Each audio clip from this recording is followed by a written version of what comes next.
North Korea में military parade के बीच में एक ऐसी लेडी दिखी जिसके बारे में बहुत कम लोग ही जानते हैं।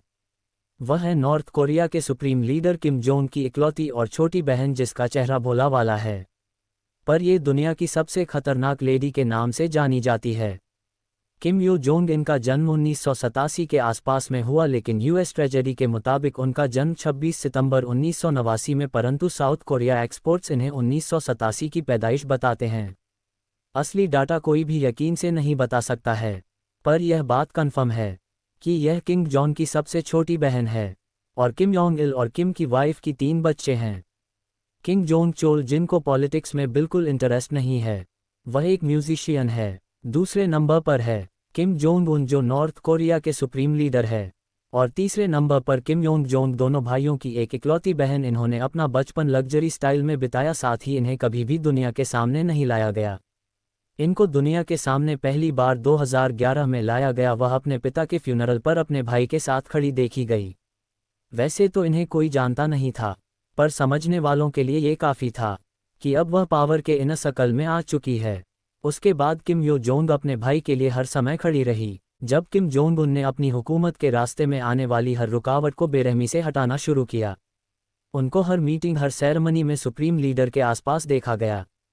कभी वह डॉक्यूमेंट्स लिए खड़ी रहती तो कभी उनको ऐशिक के साथ देखा गया, ताकि उनके चेन स्मोकर भाई को ऐश गिराने में भी मुश्किल ना हो।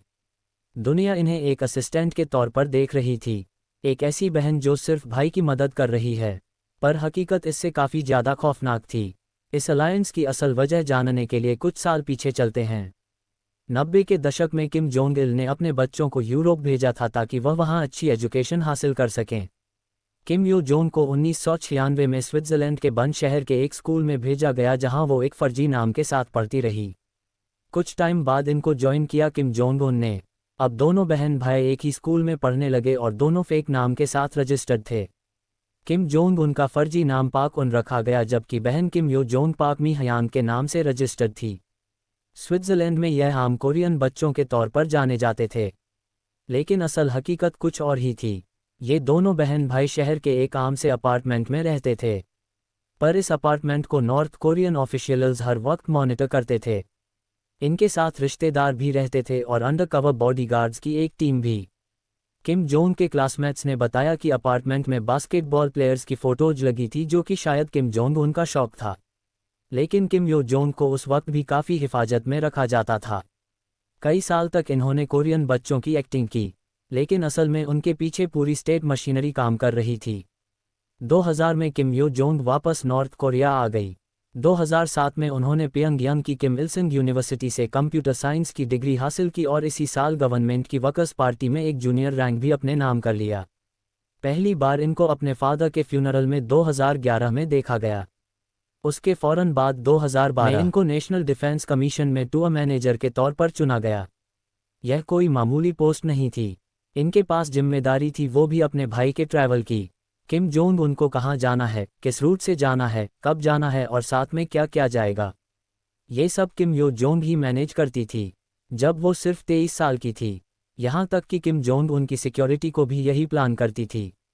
2014 में पहली बार नॉर्थ कोरियन मीडिया ने किम यो जोंग का नाम ऑफिशियली डिस्क्लोज किया, जब उन्हें वर्कर्स पार्टी के प्रोपगेंडा एंड एजिटेशन डिपार्टमेंट का वाइस डायरेक्टर बनाया गया। तो एक मीडिया डिपार्टमेंट या फिर मीडिया विंग, लेकिन इनका असल काम प्रोपेगेंडा करना और यहाँ की पब्लिक को अपने लीडर के बारे में डिफरेंट पर्सपेक्टिव्स दिखाना है। 1 साल के अंदर अंदर वह खामोशी से इसी इदारे की असली मालिका बन गई। बेशक कागज़ों में कोई और बड़ा ऑफिसर था, लेकिन चलती सिर्फ किम योंग की ही थी। इनके पास प्रोपेगेंडा चीफ का रैंक आ चुका था। नॉर्थ कोरिया जहाँ मर्दों का राज रहता है, वहाँ एक लेडी का इतने बड़े रैंक पर पहुँच जाना किसी मराकल से कम नहीं था। प्रोपगेंडा मशीन की लगाम हाथ में लिए किम यो जोंग ने अपने भाई की पर्सनैलिटी को दादा किम इल संग की तरह मजबूत बनाने की कोशिश की। इस वक्त तक वह नॉर्थ कोरिया में जुल्म की उतनी ही जिम्मेदार थी जितना किम जोंग उन थे, क्योंकि इनको नॉर्थ कोरिया में सुप्रीम लीडर से ज़्यादा ताकतवर समझा जाने लगा। तभी 2017 में यूएस ट्रेजरी ने किम यो जोंग का नाम अपनी सैंक्शंस लिस्ट में डाल दिया। फरवरी 2018 में ये दुनिया के स्टेज पर तब चमक उठी जब वो विंटर ओलंपिक्स के लिए साउथ कोरिया गई।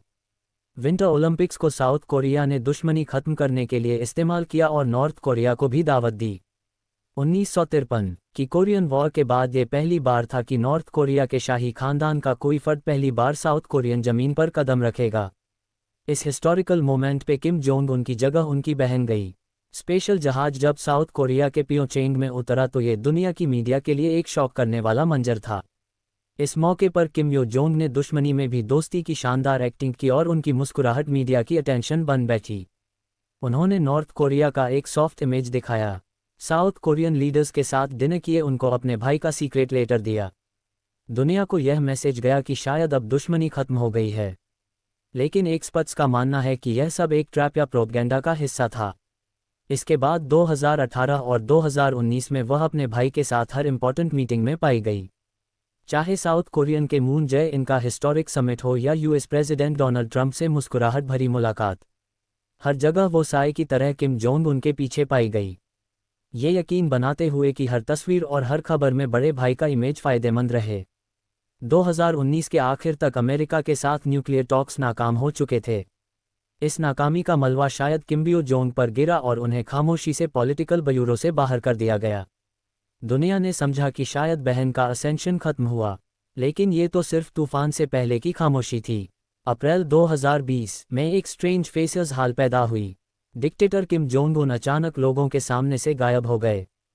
दुनिया भर की इंटेलिजेंस एजेंसीज और मीडिया में अफवाहें एडवर्सिटी करने लगी कि शायद डिक्टेटर की मौत हो चुकी है। लेकिन इसी सन्नाटे में नॉर्थ कोरियन मीडिया से एक ऐसी आवाज़ निकली जिसने सबको दहशत में डाल दिया। पहली बार किम यो जोंग के नाम से एक जाति बयान जारी किया गया। उन्होंने साउथ कोरिया को डर से कांपते हुए कुत्ते से सिमिली दी जो सिर्फ भौंकना जानता है। ये सिर्फ एक धमकी नहीं थी बल्कि दुनिया के लिए एक मैसेज था कि अगर भाई मौजूद नहीं तो बहन तक संभालने के लिए बिल्कुल तैयार है। नतीजा कुछ ही हफ्तों में ना सिर्फ किम जोंग उन वापस आए बल्कि यो जोंग को पहले से ज़्यादा ताकत के साथ पॉलिटिकल ब्यूरो में बहाल कर दिया गया। इस एक वाक्य ने साबित कर दिया कि वह सिर्फ एक एडवाइज़र नहीं बल्कि इस रिजीम की असली आयरन लेडी है। नॉर्थ कोरिया में ताकत का रास्ता अपनों की लाशों से होकर गुजरता है और किम यो जोंग इस खूनी खेल की एक माहिर खिलाड़ी हैं। 2013 में जब किम जोंग उन ने अपने सगे फूफा जंग सोंग थाइक को गद्दार करार देकर मौत के घाट उतारा तो कहा जाता है कि इस खौफनाक फैसले के पीछे उनकी बहन का ही दिमाग शामिल था। जेन का जुर्म भी हैरान करने वाला था, सिर्फ इतना कि उसने एक इवेंट पर सुप्रीम लीडर के लिए दिल से ताली नहीं बजाई थी। इसी तरह 2017 में किम जोंग उनके सौतेले भाई किम जोंग नेम को मलेशिया के एयरपोर्ट पर जहर देकर मार दिया गया और दुनिया इस कत्ल के पीछे सीधा किम रिजीम का हाथ मानती है। रिसेंट रिपोर्ट्स के मुताबिक नॉर्थ कोरिया में कुछ हाई रैंकिंग गवर्नमेंट ऑफिशियल्स को मौत की सज़ा सिर्फ इसलिए दी गई क्योंकि उन्होंने यो जोंग के सामने रिस्पेक्ट में पेश आने में थोड़ी देर कर दी थी। जून 2020 में किम यो जोंग के हुक्म पर नॉर्थ कोरिया ने साउथ नॉर्थ लिजोन ऑफिस की बिल्डिंग को धमाके से उड़ा दिया ताकि साउथ कोरिया को सख्त सबक दिया जा सके। ये बिल्डिंग दोनों देशों के बीच दोस्ती की आखिरी उम्मीद के तौर पर काम कर रही थी। किम यो जोंग सिर्फ फैसले ही नहीं करती बल्कि उनकी जुबान से निकलने वाले वर्ड्स भी किसी हथियार से कम नहीं। उनका लहजा उन डिफेक्टर्स के लिए निहायत ही गलीज है जो नॉर्थ कोरिया छोड़कर भाग चुके हैं। उन्हें वह इस कम और गलीज कीड़े कहकर पुकारती हैं और खुलेआम धमकी देती हैं कि उन्हें इस गद्दारी की खौफनाक कीमत चुकानी होगी। लेकिन उनका गुस्सा सिर्फ अपनों तक लिमिटेड नहीं। 2023 में उन्होंने दुनिया की सबसे बड़ी ताकत अमेरिका के सदर जो बाइडेन को बुढ़ा शख्स जिसका कोई फ्यूचर नहीं कहकर एड्रेसिंग किया। सिर्फ यही नहीं, उन्होंने साउथ कोरिया के प्रेसिडेंट को अमेरिका का भूखा कुत्ता तक कह डाला। इन शब्दों से जाहिर होता है कि किम यो जोंग का अंदाज किसी मर्द डिक्टेटर से हरगिज कम नहीं, और वह जब गुस्से में आती हैं तो किम जोंग उनसे कहीं ज़्यादा बोल जाती हैं। आज किम यो जोंग को नॉर्थ कोरिया की डिफेक्टो नंबर 2 लीडर समझा जाता है। वो देश की सबसे ऊंची डिसीजन मेकिंग कमीशन की मेंबर हैं और अपने भाई के साथ मिलकर हुकूमत चलाती हैं। ऑफिशियल तौर पर वह प्रोपगेंडा चीफ हैं, मगर हर पॉलिसी और फैसले में उनका गहरा दखल होता है। रिसेंटली उन्होंने किम जोंग उन की तरफ से कम 40 फॉर्मल स्टेटमेंट्स जारी किए हैं जो पहले सिर्फ सुप्रीम लीडर ही दिया करते थे। इससे अंदाजा होता है कि वो अब खुद देश की माउथ पीस बन चुकी है। कई एक्सपर्ट्स उन्हें नॉर्थ कोरिया की फीमेल को डिक्टेटर करार देते हैं। दुनिया ने पहले कभी नहीं देखा कि एक लेडी लीडर दूसरे देशों को न्यूक्लियर जंग की धमकियां दे रही हो। इन सब हालात को देखते हुए एक्सपर्ट्स मानते हैं कि अगर किम जोंग उनको कुछ हो गया तो पावर्स सबसे पहले किम यो जोंग के पास आएंगी।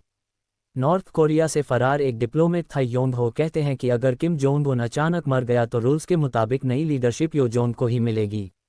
क्योंकि अभी तक की रिपोर्ट्स के मुताबिक किम जोंग उनका कोई बेटा नहीं है, और अगर हो भी गया तो उसे मैच्योर होने में काफ़ी टाइम लगेगा। इससे साफ साफ जाहिर होता है कि इस सूरत में अगली बारी यो जोंग की ही है। पर क्या यो जोंग हिस्ट्री में सबसे पावरफुल लीडर रही हैं या हिस्ट्री पहले भी ऐसा कुछ देख चुकी है? इतिहास में देखा जाए तो कुछ विमेन ने अपने ज़माने में खौफ की गवर्नेंस जरूर की है। मिसाल के तौर पर चाइनीज़ एम्प्रेस वुजियन ने 7वीं सदी में अपने हस्बैंड के बाद ताकत पर कब्जा कर लिया और अपने मकसद के लिए अपनों को भी कुर्बान करने से डरी नहीं। यूरोप की क्वीन मैरी ट्यूडर ने छोटी सी बात पर अपने देश में खून की नदियां बहा दी। मगर इन पुरानी क्वींस के पास ना न्यूक्लियर बटन था और ना ही ऐसी बंद सोसाइटी जहां कोई उनकी मर्जी के खिलाफ बोल भी ना सके। आज किम यो जोंग के पास ये दोनों चीज़ें मौजूद हैं। इसीलिए बहुत से लोग मानते हैं कि वह वाकई दुनिया की सबसे खतरनाक औरत बन चुकी है। इन सब इंसिडेंट्स के बाद अगर अब भी कोई उनके औरत होने की वजह से उन्हें कमज़ोर समझता है तो वो उनकी सबसे बड़ी गलती है। एक वक्त था जब दुनिया उन्हें सिर्फ एक साइलेंट स्पोर्टर समझती थी, लेकिन आज वह नॉर्थ कोरिया की सबसे पावरफुल और मिस्टीरियस औरत बन चुकी है। सवाल यह नहीं है कि किम यो जोंग कितनी पावरफुल है, सवाल यह है कि अगर कल को किम जोंग उन हट गए तो क्या दुनिया एक लेडी डिक्टेटर का सामना करने के लिए तैयार है? एक ऐसी औरत जिसके एक इशारे पर बिल्डिंग्स राख हो जाती हैं, ऑफिशियल्स मार दिया जाता है और जिसका गुस्सा दुनिया के बड़े मुल्कों को हिलाने की ताकत रखता है। क्या किम यो जोंग अपने भाई से भी ज़्यादा बेरहम साबित होंगी या फिर यह अभी सिर्फ एक खौफनाक कहानी का बिगिनिंग है?